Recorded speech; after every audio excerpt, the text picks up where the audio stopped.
Recognized accreditation. Absolutely, Good. SAQA. It's recognized, and we've gone through those training, etc. And also, there are many of us, like myself. I've been involved in advice offices for over 26 years.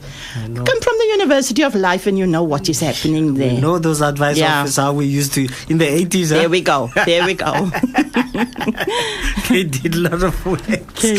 My guest in the studio, I've got Hajiera David. She's with the NADCAO, shortly it's National Alliance for the Development of Community Advice Offices. So how's the future? How are they looking now? I mean, you've mentioned they're throughout the whole of South Africa. Others are not functioning. Most of them, are they voluntary running? Yes, at the moment is with the 1994 democracy. Prior to that, in particular, our office, if I'm permitted to say, we were funded through Social Change Assistance Trust, SCAT. Oh, SCAT, yeah. Okay, but then SCAT is still around, but then the brief extended to rural areas only, which we agreed upon. And then it went from fundraising to fundraising, and then we got some departments, to recognize the good work that we're doing, basically. And funding has been here and there. It's neither here nor there. Many offices have actually closed because of a lack of funds, and some are struggling really bad. Like the one I'm volunteering at. Okay, fine. And it's bad. And it's hobbling. It's hobbling, shame. But the thing is this, we get by. We get by. I think we are survivors. We've always been as activists, and we will continue much. NADCAO will bring a different aspect to that because things are now organized. We're under a body. One body, I find it also departments do not want to talk to one individual. You come with a proposal, I come with it. But now this will all be done structured through NADCAO. NADCAO basically focus is on the advice office itself, the survival and sustainability of advice officers. The national task team looks at the community-based paralegal who sits in that office. Okay, the Advice Office Association is made up of management committee members and so forth. But you have the integral part of that office is your community-based paralegal. Okay.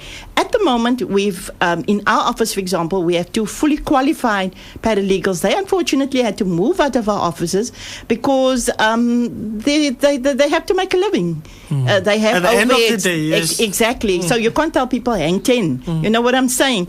And this is the problem. So if there's sustainability for advice officers, automatically there would be sustainability for CBPs.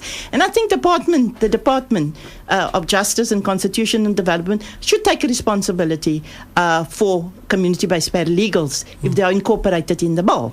Or maybe a certain percentage from the legal system should go to the... Absolutely, like they would do with the justice centers, centers right now. The same could apply to those community-based paralegals. Even the people are utilizing also must start donating. I know that it belongs to the community. No, God of those days, Hajiera. You would like to say that...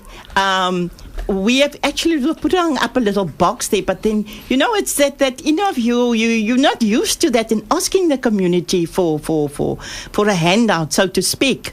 But I've heard stories. I'll share the story with you. I've had a story of somebody from a rural area. People, when they go to a certain office, which I won't mention, in the rural area, they know already, okay, I'm going to do some photocopies, they also have people finding work. They know that they must pay. They're using electricity, all they want is phone.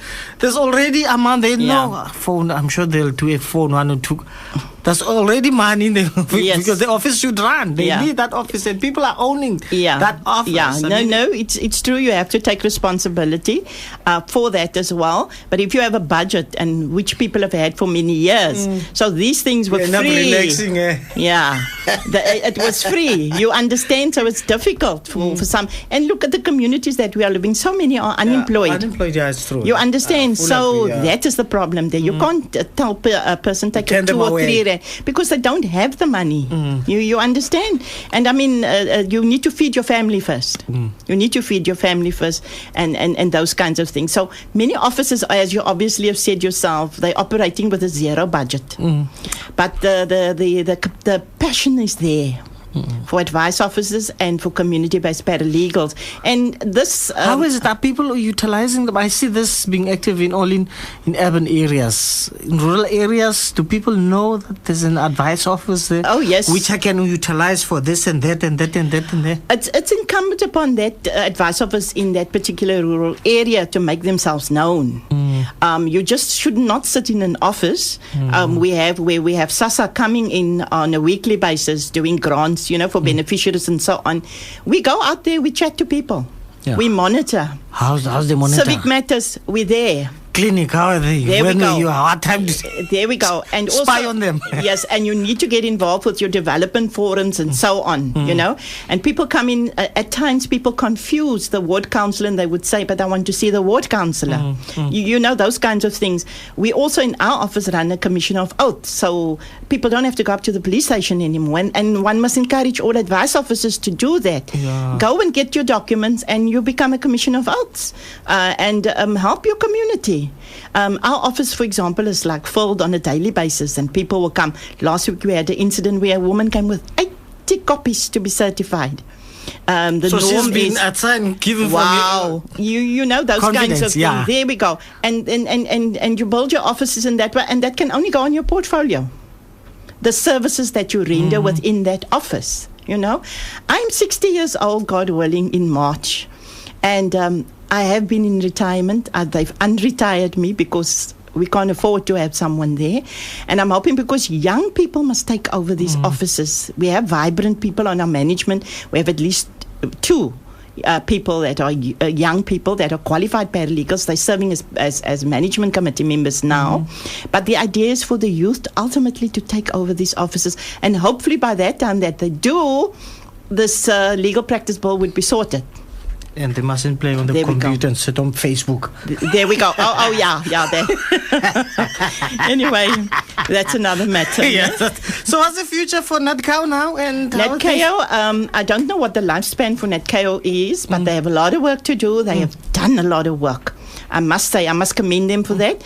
The submissions that they've done in writing, and there's also going to be oral submissions that will be done by the National Development NetKao. That will be from the head office. We will have 2 of the members coming down and doing an oral submission, etc., etc. And I have the most strictest confidence in them. And I'm sure because the process thus far has been transparent, accountability, and I fully support that. NetKao and justice system, we're not looking at each other the corner of an eye. Working relations are fine, huh? No, it is fine. We agree to disagree, but we get on famously. It's normal, of course. Absolutely. It's normal. What number, Hajiera, website or anything people can contact? Yes, I'm going to give the office number because I don't want people to get me on Facebook or on my own. So it would be the Heide Advice. That is in lowercase, HEIDEADVICE at telcomsa.net. All right. And the landline number? Landline is 021 699 1537. You'll only reach me till 1 o'clock, Monday to Thursdays. Waar's die? In die Heideveld. Ja. Heideveld Rock. Langs die bibliotheek or library, as we say. Hajiera, thank you for coming. Thank you so much for the time. Exactly 15:30 time for the news headlines.